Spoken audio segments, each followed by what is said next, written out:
bless you all who are watching. We're here today to talk about the crisis of truth.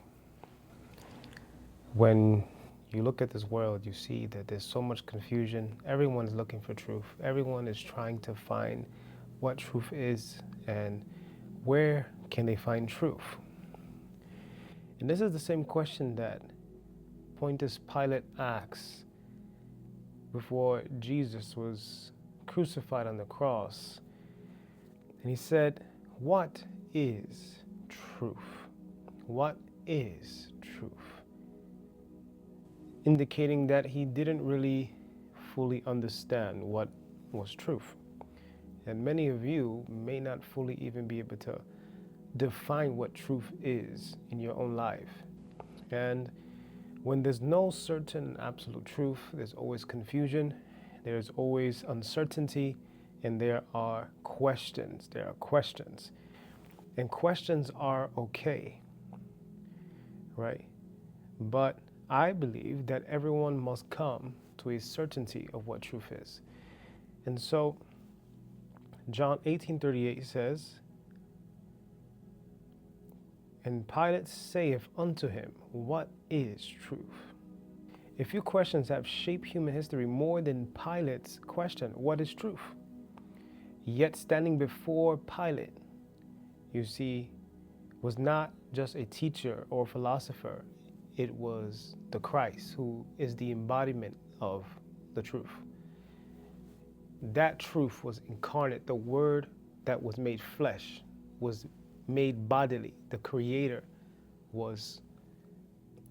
has now become flesh, fully downloaded in as a man and walking amongst us. And so Pilate asks the question while looking directly at the answer. Pilate asked the question to the one that was literally the answer to what is truth. And every single one of us is looking for truth. We're trying to understand what truth is and where can we find stability, where can we find true love, and where can we come to the conclusion of who God is, what we are, what life is, right? Where do we go after death? What happens when we die? Why come to Jesus? All these questions, because we are looking for the truth. 2,000 years later, humanity continues to ask the same question, what is truth? Yet the answer is right in front of us. We live in a generation that has been taught that truth is subjective and that everyone has their own truth. This is very dangerous. If everyone has their own truth, that means if you think that something is true, then it's true.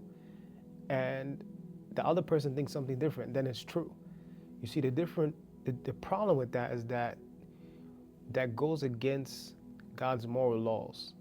If you do not have objective truth, you're going to have a problem in society, you're going to have a problem in the workplace, you're going to have a problem in families, and every single thing that we do would not make any sense.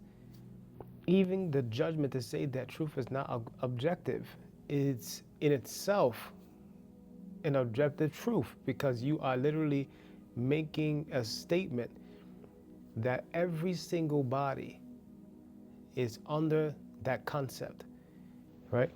And that is an objection that you are making for everybody.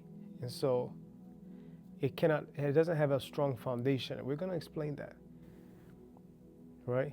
Morality to people, if truth is subjective, then morality is personal. That means what's murder to one person would not be murder to the other person, right?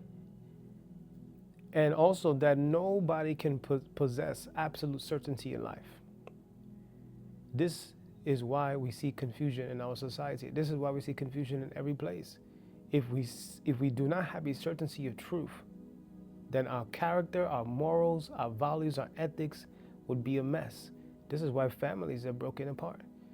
This is why society is the way it is. It's because people have a subjective mindset about truth. Yet this belief immediately collapses Why does belief collapses? It collapses under its own weight. You want to know why? Because the statement that there's no absolute truth, it in itself is presented as an absolute truth. You're making a claim of absolute truth and saying that there's no absolute truth, but yet you're making a statement saying that this is absolute truth. So it has no foundation. It's a self-defeating claim. It cannot stand at all. There's nothing you can say that will make that stand. And if you stay with that subjective mindset, right, and saying that there's no absolute truth, then you are contributing to the corruption of society, families, and the corruption as well, and helping other people to do those things.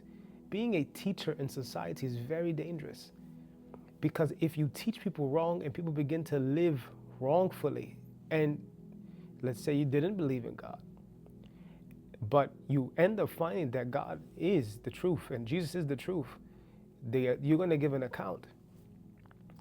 Secondly, you will be responsible for the disasters that have entered into homes and families because you have told them that there's no absolute truth, right? You will give an account, right? And so we'll begin to break down the foundational question, what is truth, in our next session. I hope to see you there. Amen.